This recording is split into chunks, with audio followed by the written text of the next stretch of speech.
Hi, I'm Susanna Bowling, and this is live from the Hotel Edison.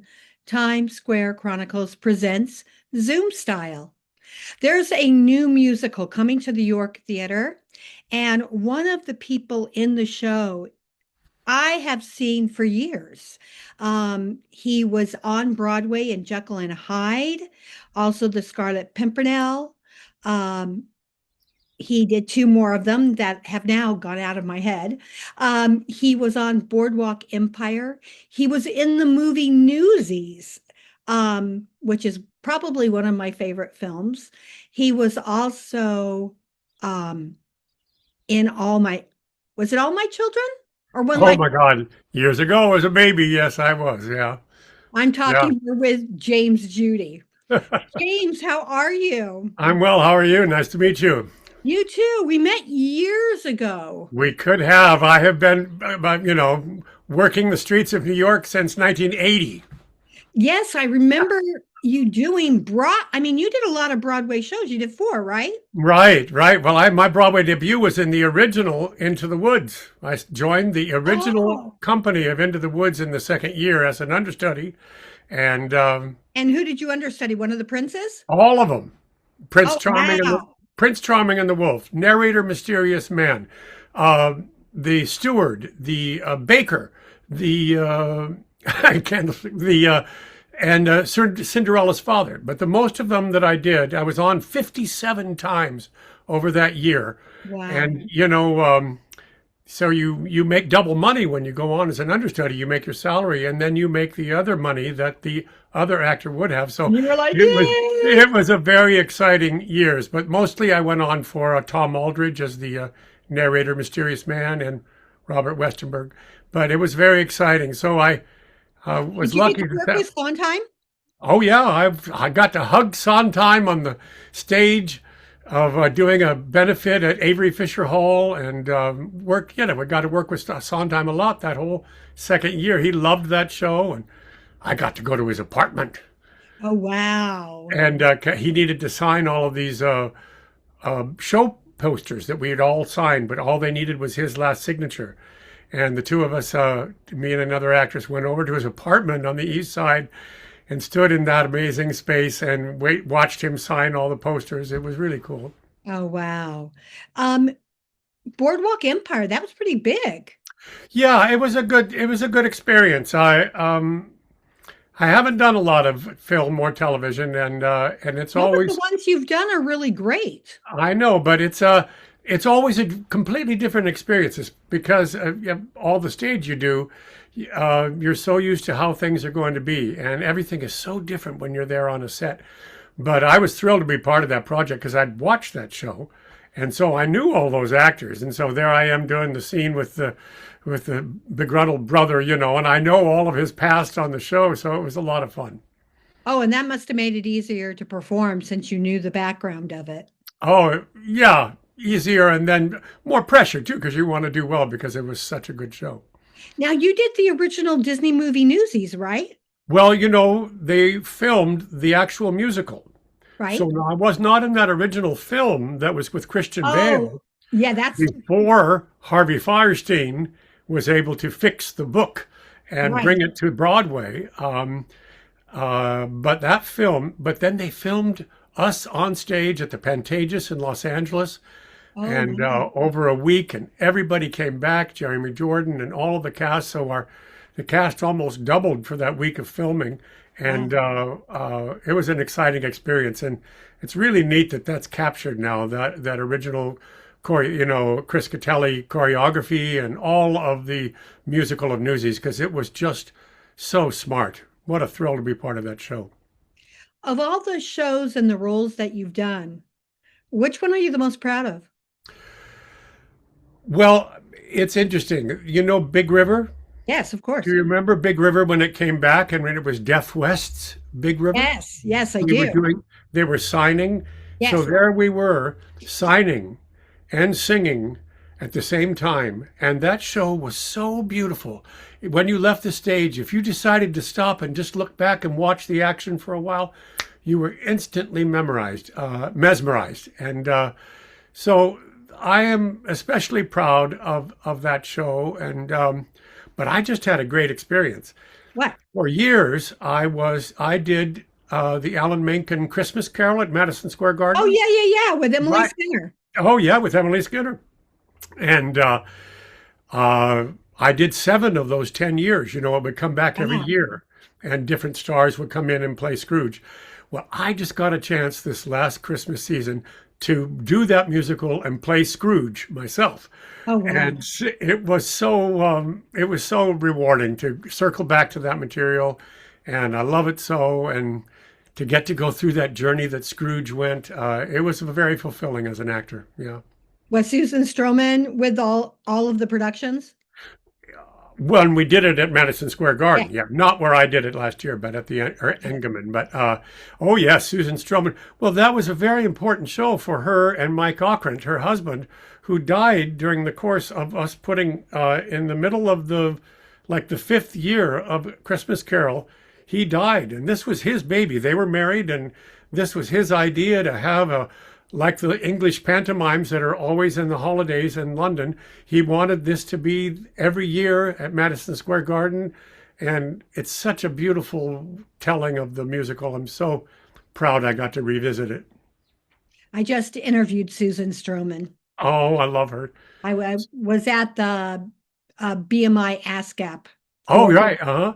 Years ago, we used to do uh, a lot of us performers would come in and sing at the BMI ASCAP. That's With how other, you know me, actually. is that right? Yeah. Uh-huh. Sing for David Spencer Oh, and yeah. Barry and Right. Right. Oh, David Spencer, I adore. You know, I did that the La Boheme, where he wrote the lyrics for La Oh, Boheme I with didn't Linda know that. Ronstadt. Yeah, yeah, Yeah. yeah. I have a copy of it. He gave it to me. Oh, did you? You have a video copy of that? No, I have a audio. Audio. Oh, uh-huh. David has it. You can get it from him. I'll bet he does. Right. I got a copy of, because I also originated The Apprenticeship of Judy Kravitz that David wrote Oh, the lyrics. yeah, yeah, Right. yeah. I know it well. Right. Oh, yeah. Well, that was a very important show for me. And, you know, I originated Virgil, and it's too bad that our original production with directed by Austin Pendleton didn't come in that time. But we closed in Philadelphia. But I have a great tape of Alan Menken and David Spencer on the demo for Judy Kravitz singing all the Oh, material. I have that. He's a really good friend of mine. Oh, he's awesome. Did you do the reading that was at ASCAP Well, of Duddy? I was there for that. okay, maybe. I don't know. Uh, recently, you mean? No, no, this was No, no, years no, no. ago. Years and years and years ago. Years Probably. ago. Most likely I did, because I was pretty close to that. Because then even when Lonnie Price left it, then Evan Pappas came in and we did Yes, another Evan reading. was doing it right then. Well, that's when you saw me then. I played Virgil. Yeah. I like trains, like the way they move, gliding on the rails. Oh, yeah. Okay. Um, who do you play in Monte Cristo? Well, I'm the bad guy. I know, Yes, I heard that, and I'm like, wait, really, James Judy? I know, right? Well, it's my idea to write this fake note that got him supposedly helping, uh, Napoleon Hmm. or backing the wrong people. But it's his idea specifically to fake the note so it looks like he was complicit. And then he gets 2 other people to join him in this plot. And they succeed, and they manage to get him imprisoned. And then we know what happens when he finally breaks out of prison. He reinvents himself and Da-da-da-da. comes back and exacts revenge on me and 2 others. In the show, do you get your own song? It's not really my own song, but it's a trio. Well, it starts out by myself, then it becomes a duet, and then it becomes a trio. Oh, as the And three get caught? I don't know, it's been a while since I did it, but all I know is that I saw Norm, fabulous Norm Lewis. Fabulous. And I heard this one song on YouTube. It's Well, that's the song. If we do this one small thing, that's well, you're in that's the song? I'm in that song with Norm, yeah, because we I all love that song. I know it's a good song, right? Well, Yeah. the music for this show is really fantastic. And of course, Peter Kellogg has written a really strong play like he always does. I was very grateful to be involved in a project of his years ago called Nicolette and Aucassin, Okay. and he writes really, really strong material. And this play plays so well. It just has really good muscle, and then the score is beautiful. Yeah, that one song because I know Peter Kellogg's stuff really, really well, Right. but I don't know this musical. Well, it's all original music for this show, and that's what's also nice. Here we have a beautiful book musical with original songs, the Which actual is so rare. songs. It's So just fabulous. rare. What would you like audiences to take away from your version of this character? Hmm. Well, it's great playing the bad guy, uh, because you also want to be redeemable somehow. Mm. You know, I think he honestly feels that it's a small thing, that, you know, it's really just this one kid that's kind of a little bit pushy and too full of himself, and so it won't really bother him too much, and it will help us. And so uh, I want them to still see the humanity in me. But then again, it's just like everything. I don't like that quality about him, and then I become quite full of myself. I become a lord or a baron or however myself, and I think a lot of myself before he puts me in my place. So I think it'll be fun to see that journey, and people will be glad to see me get my comeuppance, and that's always satisfying. I know when I'm watching something, I want to see that guy that thought he had it all figured out get his comeuppance. So. Oh, please. My favorite thing to watch on YouTube right now is Porch Pirates. Oh, I don't know that. Oh my God, go watch Porch Pirates. There's 100 of them. It's Oh, is it people that steal people's packages? Yes, but then the guy has rigged them so that they explode and they get paint all over them, the car, glitter. It's hilarious. Oh, that's great. I'm like addicted to Porch Pirates. Oh, well, I will watch, definitely. Oh my God, it's so good. Because you're seeing people get what they deserve. Exactly. You'd be surprised. Like you would think these people would be remorseful. Oh, hell no. All right, right. Well, Oh. no. I have to ask you one of my favorite questions. Yeah. They say that eyes are the windows of the soul. Hmm. I think that songs are. What song or series of songs says who James Judy is? Huh. Well, that's very interesting. But, It you should know, always change. There's no in more. order to, the song that I sang for Stephen Sondheim and Paul Gemignani to get into the woods was When You Wish Upon a Star. Oh, Makes no difference who you are. Well, that's what I sang for my audition. And everyone said, "How could you sing that for a musical theater audition?" yeah. But it shows specific of pitch, and it has a real story to tell and something you really believe in. And I have to say, I've had a lot of uh, trials and hardships. I lived through the 80s and 90s and all of those things. And so I believe that if you keep believing in yourself, you can do those things. It's why watching the Olympics is so thrilling. That's part of every day what keeps us alive. What kind of roles would you like to take on that you haven't had a chance to do yet? In college, I played Quixote in Man of La Mancha when I was 18, and I would sure like to do it right now if anyone's They're, listening. they're about to do a gala I version. know, I saw that, and I'm kind of glad it's coming back into the zeitgeist. Came I'd to like to do mind. it. I love that show. Oh, it's a beautiful show, and that's a great book musical with great songs. Mitchell, fabulous. Um, what would you like our audience to know about you that I haven't asked you? Oh my, Susanna. Well, What can I say? to know about me that you haven't asked me. Well, no, I'm just extremely grateful that I still get to do this. If you knew me in the early 80s, I must be of a certain age, and I'm still so grateful to be healthy, and to know about me is that, again, gratitude is what fuels me and keeps me rolling and keeps me soldiering through my trials, uh, and trying to honor the talent. I was given a certain talent when I started, and that's part of what we do, is to keep honoring it and keep trying to make it facile. Getting older is all about staying flexible mentally, physically, and so just know that I'm trying on the inside.